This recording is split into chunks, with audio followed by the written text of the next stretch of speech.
Hello everyone, and welcome to the latest update of our global outlook here at the Economist Intelligence Unit. My name is John Ferguson, Country Analysis Director, and today I'm joined by Ana Andrade, Analyst in our Europe team, and Fiona Mackie, the Regional Director for Latin America and the Caribbean. Today we want to talk about two big forecasts of ours. One is global monetary policy and the second will be Argentina. But Ana, maybe we can start with monetary policy there in Europe, but just to set the scene, what's been remarkable from my point of view, in the last year we've seen a dramatic change in the outlook for global monetary policy. This time last year markets were expecting basically tightening in all the major central banks. So it's been really quite a remarkable turnaround. Now we've seen the Fed who has cut rates, and we at the EIU expect 2 more cuts. But today I want to focus on the ECB, which is fitting this story as well. So maybe to help us understand, we saw a big announcement recently from the central bank, the ECB. Mm-hmm. Maybe you can tell us what measures were announced. Yeah, so as you said last week, Mario Draghi, the president of the ECB, presented a big policy package, which basically included changes to many of the instruments in the ECB's policy toolbox. And just to sum up, there were 4 main changes, I would say. The first one was a cut to the deposit rate by 10 basis points. Right. The second was an enhanced forward guidance, that is basically a stronger communication on the future path of monetary policy. Just to give you an idea, before the ECB was saying that rates would remain low until mid-2020, and this has now changed, and the ECB is saying that rates will remain low until inflation converges to close to but below 2%, which is effectively the ECB price stability mandate. And third, it also announced another round of quantitative easing program. So the ECB had previously run one of these programs between 2015 and 2018, and is restarting it only after 9 months or 10 months after it stopped. The monthly pace of purchases was set at 20 billion per month. And while at first this might be like an hawkish move or a slightly conservative figure, the fact is that the ECB said that the program would be open-ended, which makes the whole package very dovish. And then also it's important to mention that the ECB introduced deposit tiering, whereby it's a system whereby banks' excess reserves at the ECB are exempted from paying the 0.5% charge. And lastly, it also announced more favorable terms for TLTROs, which are basically cheap loans provided by the ECB to banks, and to encourage lending. Obviously, and it lowered the costs and extended the maturities. So all of this it's the big package that was announced. Yeah, huge package. Given all that, what does it all mean? Well, in a nutshell, it means that the monetary policy stance will remain ultra loose for quite some time, for a long period of time. We don't expect any tightening until at least 2021. Right. But I mean, we see this package as good news for the Eurozone and also for the ECB. First, for enhanced forward guidance is kind of a boost to the ECB credibility, which had been slightly challenged over the recent months. Also, it shows that ECB is strongly committed to the inflation, to lifting inflation towards the target. But the open-ended QE and the enhanced forward guidance send a strong signal to governments. And so basically, potentially, it will motivate the governments that are fiscally sound to engage on stronger fiscal expansion, and the leveraged economies, it will kind of alleviate the debt servicing. So there's an upside risk that governments could react in a positive way and increase some further spending. Yes. From the fiscal point of view. Mm-hmm.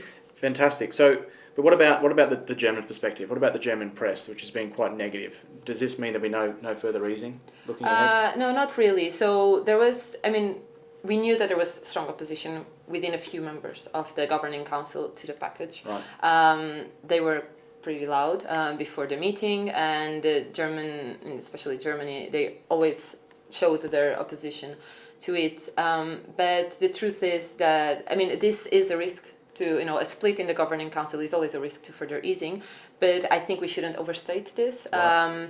First of all, the ECB still has an easing bias, which means that it plans on, it could ease further in the future, but also it has the room to do so if it wants to, especially if one of the downside risks to the Eurozone outlook materializes, like Trump imposing tariffs or a disorderly Brexit.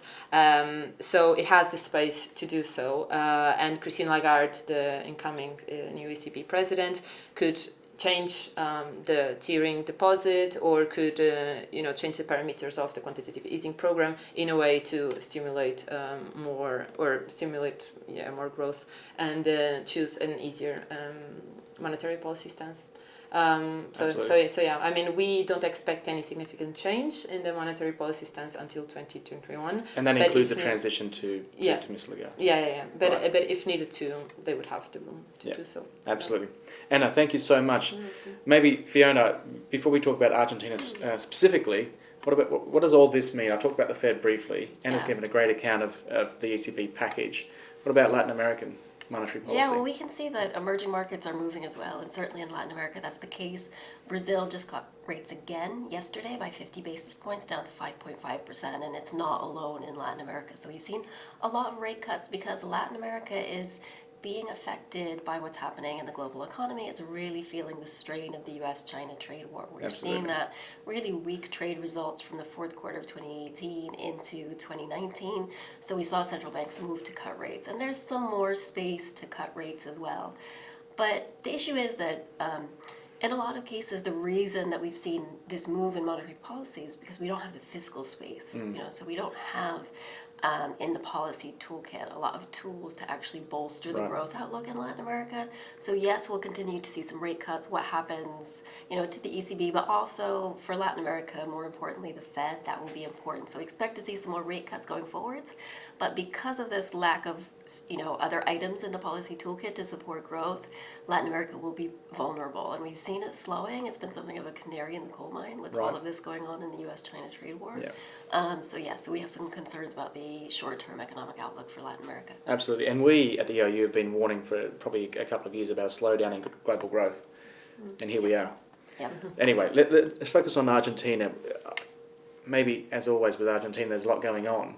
Maybe just tell us what's going on, what's going to happen on October 27th, and given what happened in August, does Macri have a shot at recovery? Yeah, so one country in Latin America where we're not seeing monetary policy easing, rates are around, actually they have come down from about 85% to around 80% in Argentina, and that was in the aftermath of the primary election earlier in August, where Macri, the sitting president, was trounced by his challenger. And that was a bit of a surprise. It was a bit of a surprise. It was a surprise because we did see some improvements in certain economic indicators, but more importantly because the opinion polls absolutely failed to foresee what was going to happen. They understated the support for Macri's challenger, Alberto Fernandez, by about 10 percentage points and overstated Macri's support by about 5 points. So it was a huge shock, and we saw sort of huge ructions in the markets, massive currency pressure, and all of that actually makes it much harder for Macri to actually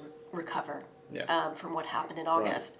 And from our perspective, does Macri have a chance of recovering and being reelected? Probably not. We've been saying to clients that there's about a 25% chance. It is technically possible.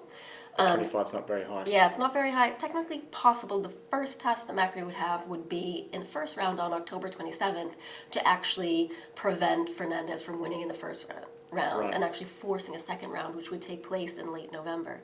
To do that, Fernandez could win if he gets 45% of the vote, so he would just win.